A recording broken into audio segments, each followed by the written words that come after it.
금년 3월 26일 서울 시내 도로에 눈, 코, 입이 달린 알록달록한 버스가 다니기를 시작을 했습니다. 4월 한 달 동안 서울시가 이벤트로 대중교통의 날을 알리기 위해서 시작한 버스였는데 너무나 호응이 좋아서 4대의 버스로 시작한 행사가 금방 100대의 버스로 연결이 되었습니다. 어린이들 애니메이션인 타요 버스, 그걸 얘기를 하는 겁니다. 아이들이 얼마나 반응이 좋았는가 하면 유치원 가기를 거부하고 타요 버스 타기를 원했습니다. 그래서 4월 한 달만 하겠다고 한 것이 계속해서 이어지고 있습니다. 그저 버스에다가 만화 캐릭터를 붙인 것 뿐인데 이렇게까지 호응이 좋을 줄 아무도 몰랐습니다. 새로운 발명은 아니지만 새로운 발견을 하는 기회가 되었습니다. 우리 삶에는 미처 내가 보지 못하는 것들이 있습니다. 다시 보게 되는 발견이라고 하는 것이 필요합니다. 이미 내가 알고 있는 것이지만 내가 알고 있다고 하는 것을 다시 볼 수 있는 재해석이 우리 가운데 필요한 겁니다.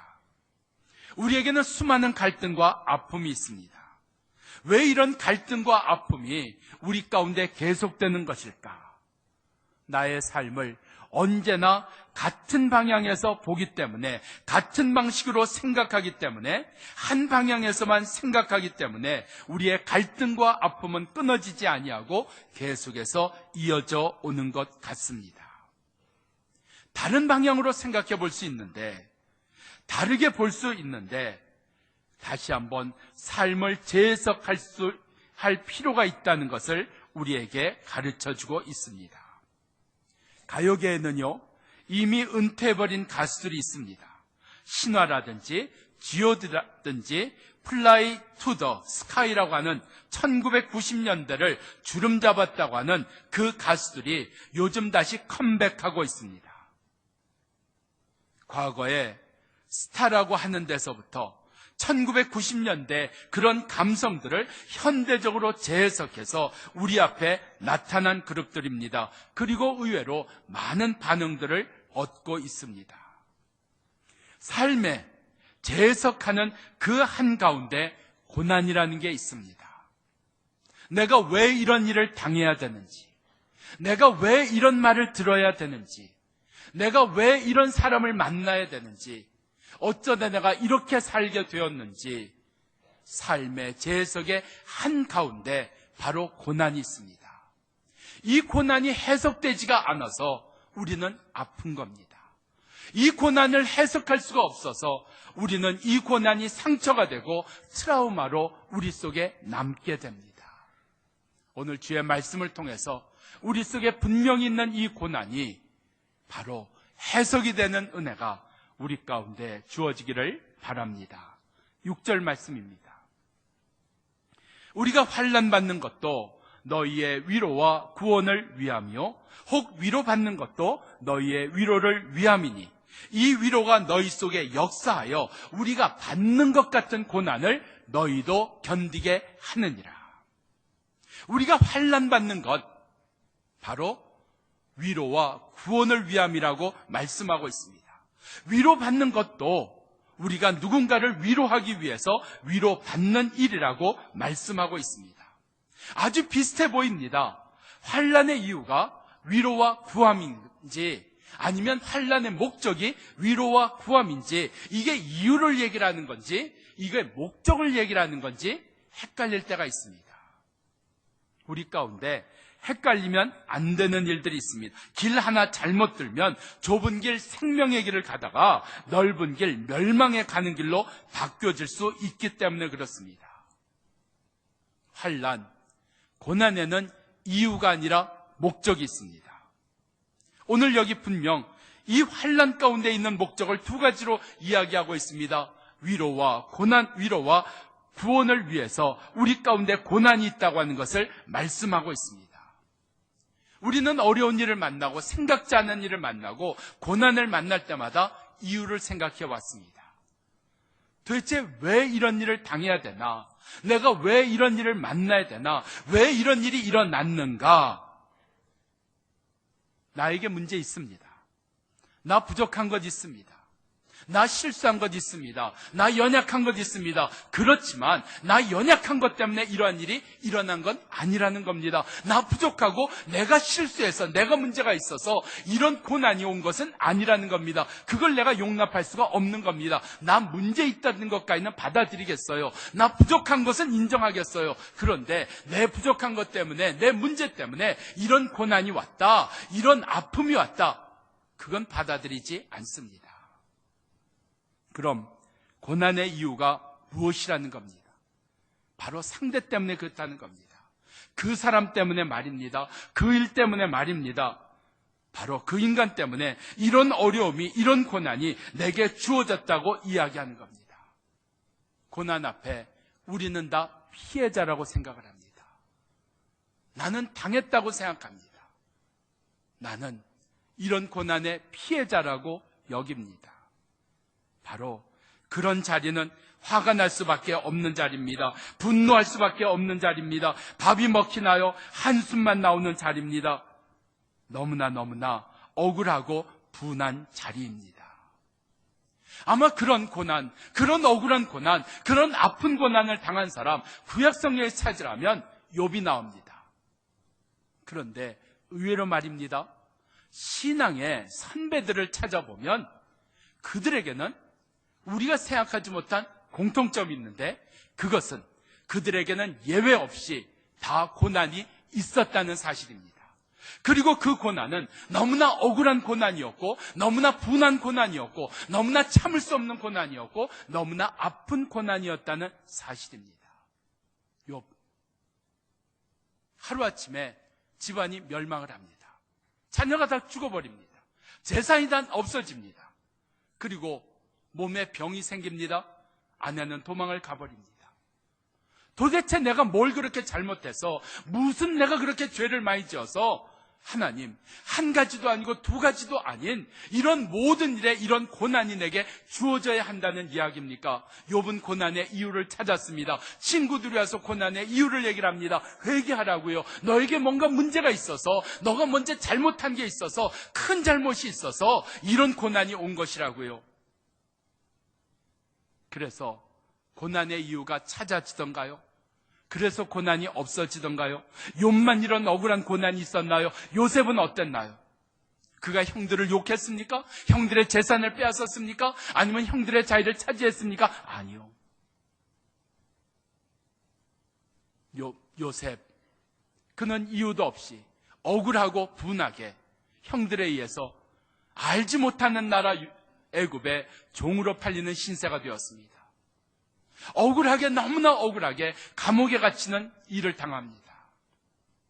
우리 가운데 요셉에게만, 욥에게만 이런 고난이 있나요? 이런 억울한 고난이 있나요? 이런 아픈 고난이 있나요? 이런 힘든 고난이 있나요? 아니요, 다 있습니다. 나에게만 있다고 생각하십니까? 자식도 그렇게 느끼며 삽니다.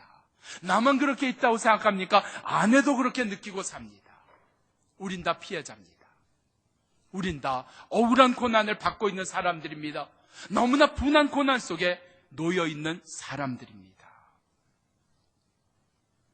이런 고난, 이유만 찾고 있는 이 고난, 예수님 억울한 고난 당하셨습니다. 너무나 힘든 고난을 당하셨습니다. 도대체 예수님 무엇 때문에 십자가에 달리셔야 했나요? 뭘 그렇게 잘못하셔서 십자가에 달리셔야 됐나요? 사두개인 때문인가요? 바리새인들 때문인가요? 유대인들 때문인가요? 아니면 그 똑똑지 못한 그 총독 때문에, 빌라도 때문에 십자가에 달리신 건가요? 아마 거기서 이유를 찾으셨다면 예수님 그 십자가로 이룬 일이 우리 가운데 없었을 겁니다. 고난의 이유를 찾으면 예외 없이 우리 가운데 일어나는 일이 있습니다. 내가 가정에서든 직장에서든 내가 어디서든 도대체 이 고난이 왜 나는 이런 고난을 당해야 되냐? 이유를 찾습니다. 그러면 반드시 일어나는 일, 파괴입니다. 파괴가 일어납니다. 관계 속에 파괴가 일어나고요.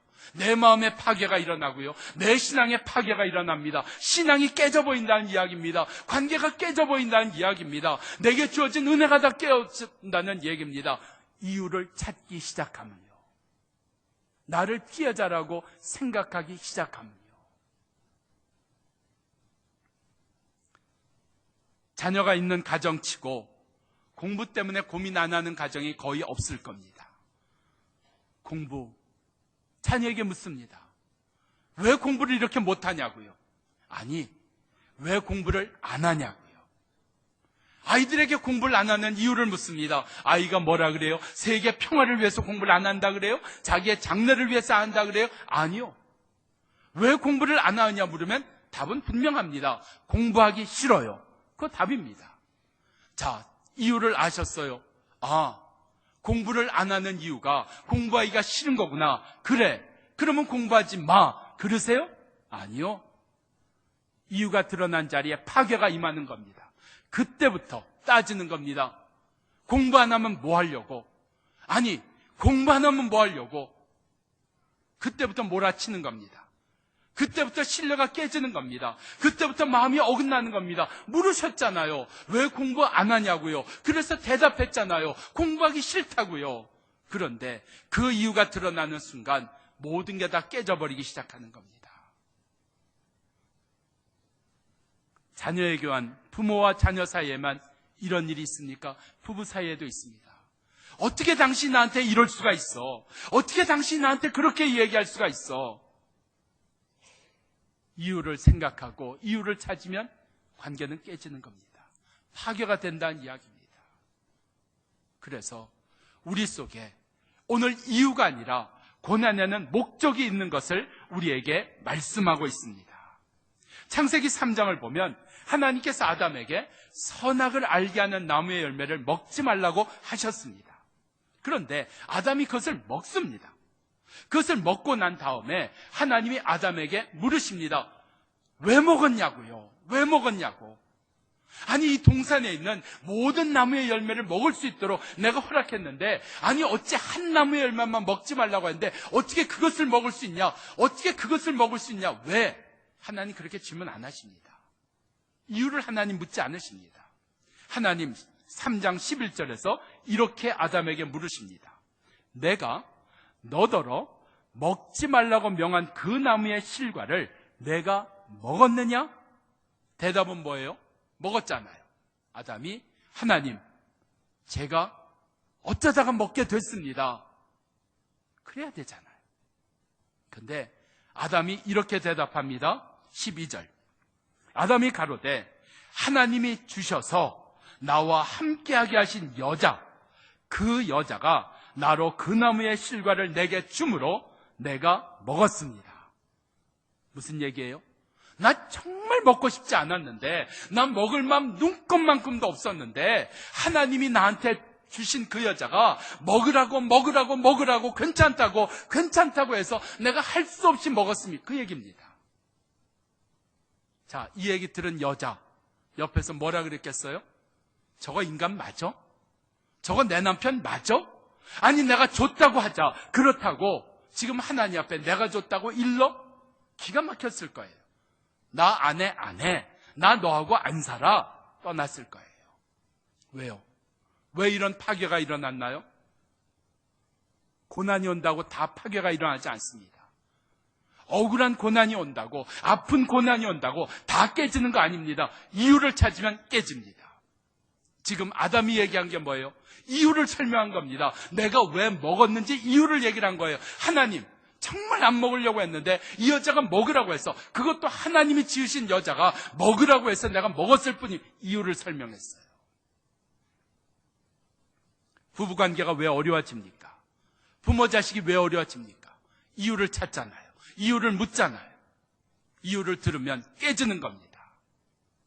오늘 우리에게 분명 고난이 있습니다. 그런데 이유가 아니라 목적이 있는 고난이라는 겁니다. 성경은 이야기합니다. 이 고난은 목적이 있다고요.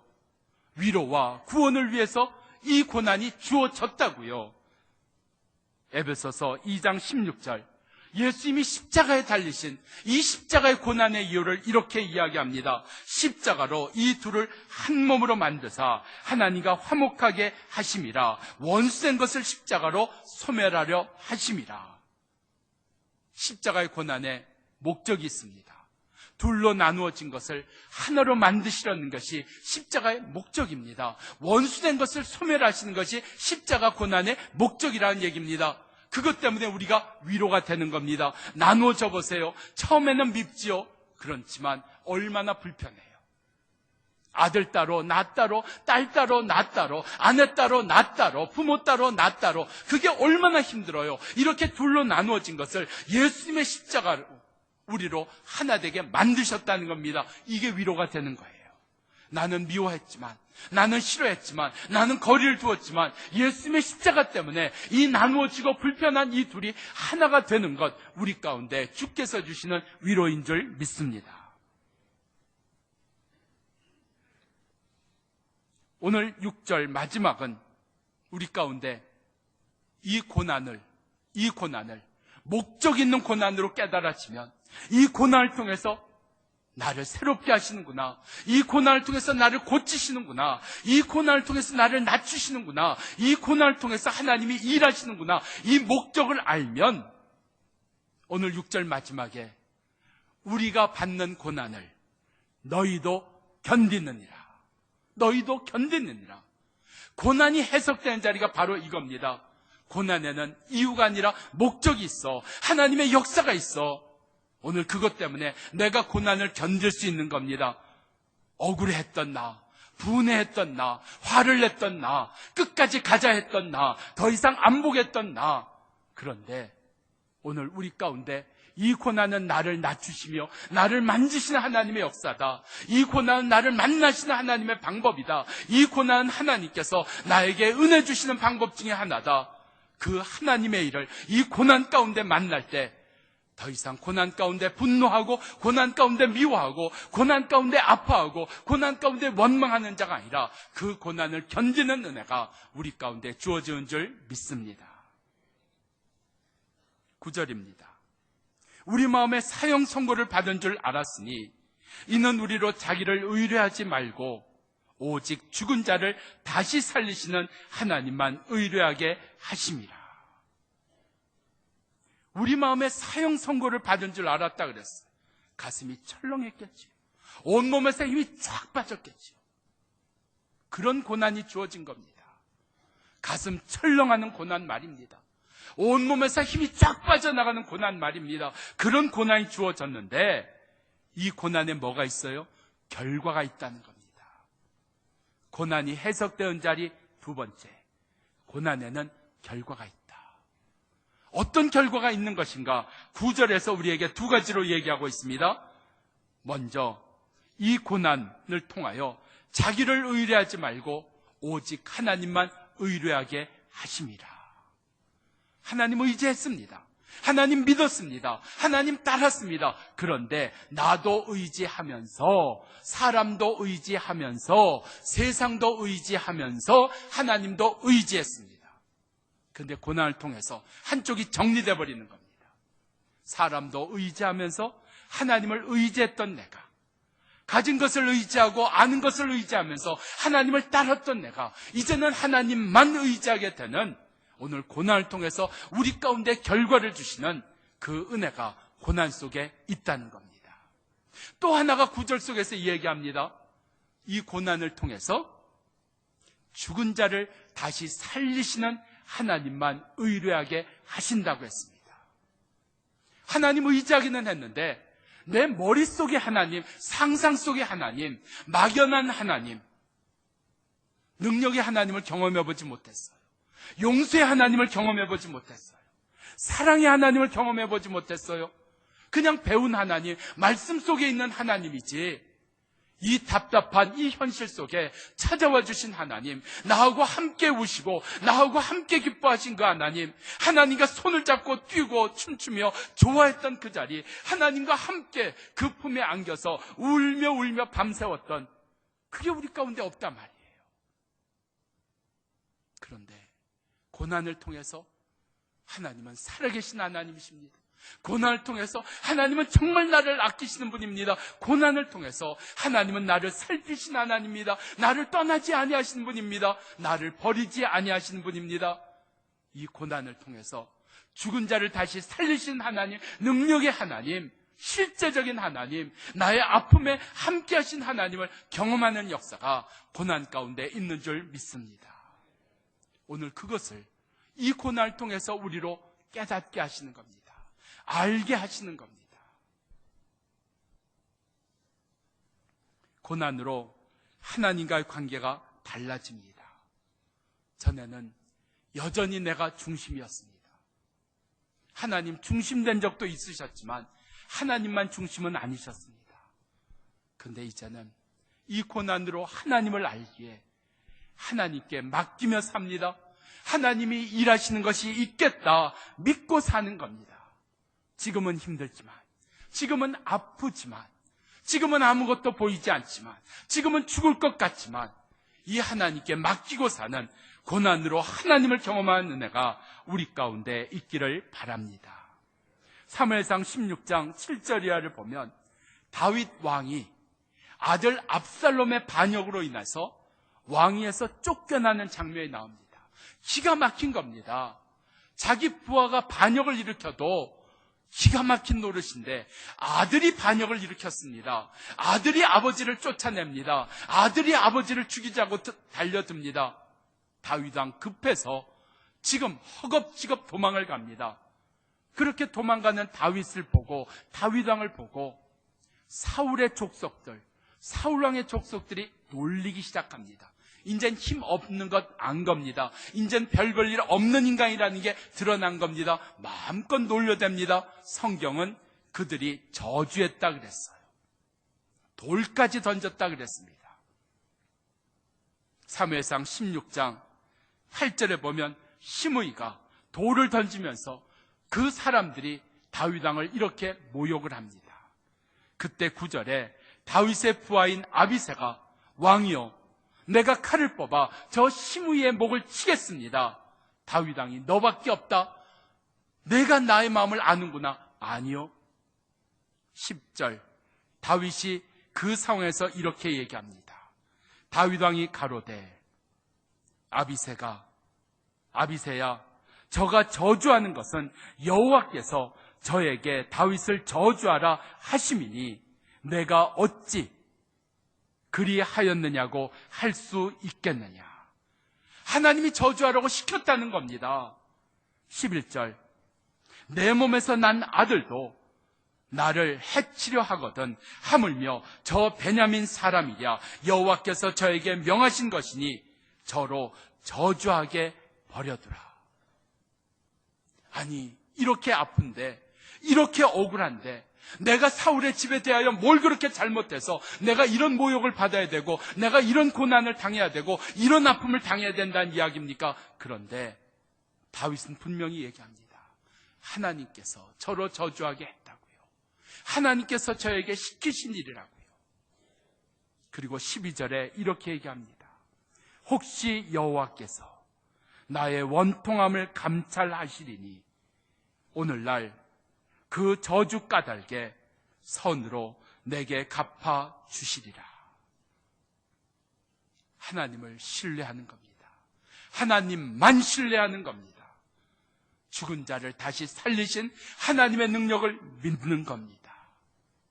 내 안에 원통함, 내 안에 억울함, 내 안에 아파함, 내 안에 힘들어함, 바로 그것 하나님 손에 있다는 겁니다. 하나님이 하신다는 겁니다.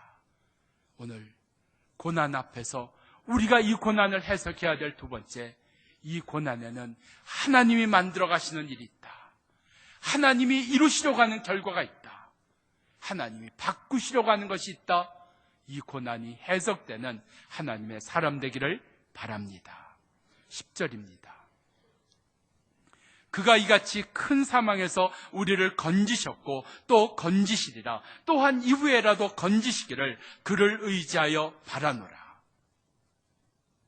하나님께서 큰 사망에서 건져내셨습니다. 과거 완료형입니다. 이미 건져내셨습니다. 그리고 건지시리라. 지금 현재 진행입니다. 그리고 미래형이 나옵니다. 건지실 겁니다. 내가 끊어진 자리가 있습니다. 하나님을 사랑하다가 끊어진 자리가 있습니다. 하나님만 바라보다가 멈춘 자리가 있습니다. 하나님의 말씀 듣다가 더 이상 안 듣는 자리가 있습니다. 끊어진 자리, 멈춰진 자리, 돌아선 자리. 오늘 고난을 통해서 다시 나로 하나님만 바라보게 하시고, 고난을 통해서 다시 하나님 앞에 끊어진 것 이어가게 하시고, 이 고난을 통해서 다시 하나님 사랑하게 하시는, 과거에도 사랑했고 지금도 사랑하며 앞으로도 나는 사랑할 것입니다. 하나님만 바라볼 것입니다. 하나님의 종으로만 살 것입니다. 다시 시작하게 하시는 이 고난의 역사가 우리 가운데 깨달아지기를 축원합니다. 우리 속에 고난, 아픈 건 맞습니다. 힘든 것도 맞습니다. 억울한 것도 맞습니다. 분한 것도 맞습니다. 그런데 이 고난을 통해서 하나님이 이루시는 일이 있습니다. 가끔 저에게 그 빵을 갖다 주시는데 제가 너무너무 좋은 거예요. 뭐 빵은 다 좋아하지만 특별히 그 빵을 좋아하기 때문에 그거 갖고 오시는 분은 제가 그분 이름 밑에 이렇게 써놓습니다. 권사 후보. 남자분들이 갖고 오신 적은 없어서 장로 후보라고는 쓰지 않았습니다. 없으니까요, 남자분. 그렇지만 여자분은 권사 후보. 그리고 마음판에도 새겨놓으려고 합니다. 고로케라고 하는 빵입니다. 고로케. 튀기잖아요. 기름에 튀깁니다. 근데 고로케 먹을 때마다 죄책감이 들어요. 왜요? 이거 먹으면 먹는 대로 살찌는, 얼마나 열량이 많습니까? 그거 기름에 그냥 튀겼으니까요. 그런데 드디어 굿뉴스가 나왔습니다. 고로케, 튀기지 않고 구운 고로케가 나왔습니다. 여러분, 닭 가운데 닭은 튀기잖아요. 그런데 구운 닭이 나왔습니다. 열량도 없는, 기름에 푹 빠진 닭이 아니라 구워가지고 기름을 쫙 뺐다는. 그런데 달라요. 맛이 다르다 말입니다. 구운 닭하고 튀긴 닭 맛이 다르다 말입니다. 구운 고로케하고 튀긴 고로케하고 맛이 다르다는 말입니다. 고난, 아파요. 억울해요. 잠 못 자요. 그런데 그 고난을 통해서 이루어진 역사가 따로 있다는 겁니다. 고난의 맛이 따로 있다는 겁니다. 왜 하나님 고난을 통해서 이루시냐고요? 하나님 다른 방법 없냐고요? 왜 그렇게 아프게 하시냐고요? 아니요. 튀긴 고로케의 맛이 다르듯이 우리 가운데 고난을 통해서 이루시는 하나님의 역사가 따로 있기에 주님은 우리 가운데 아파하지만, 억울해하지만, 분해하지만 우리 가운데 고난 주시는 이 고난이 말씀으로 해석되는 주의 자녀 되기를 축원합니다. 기도하십시다.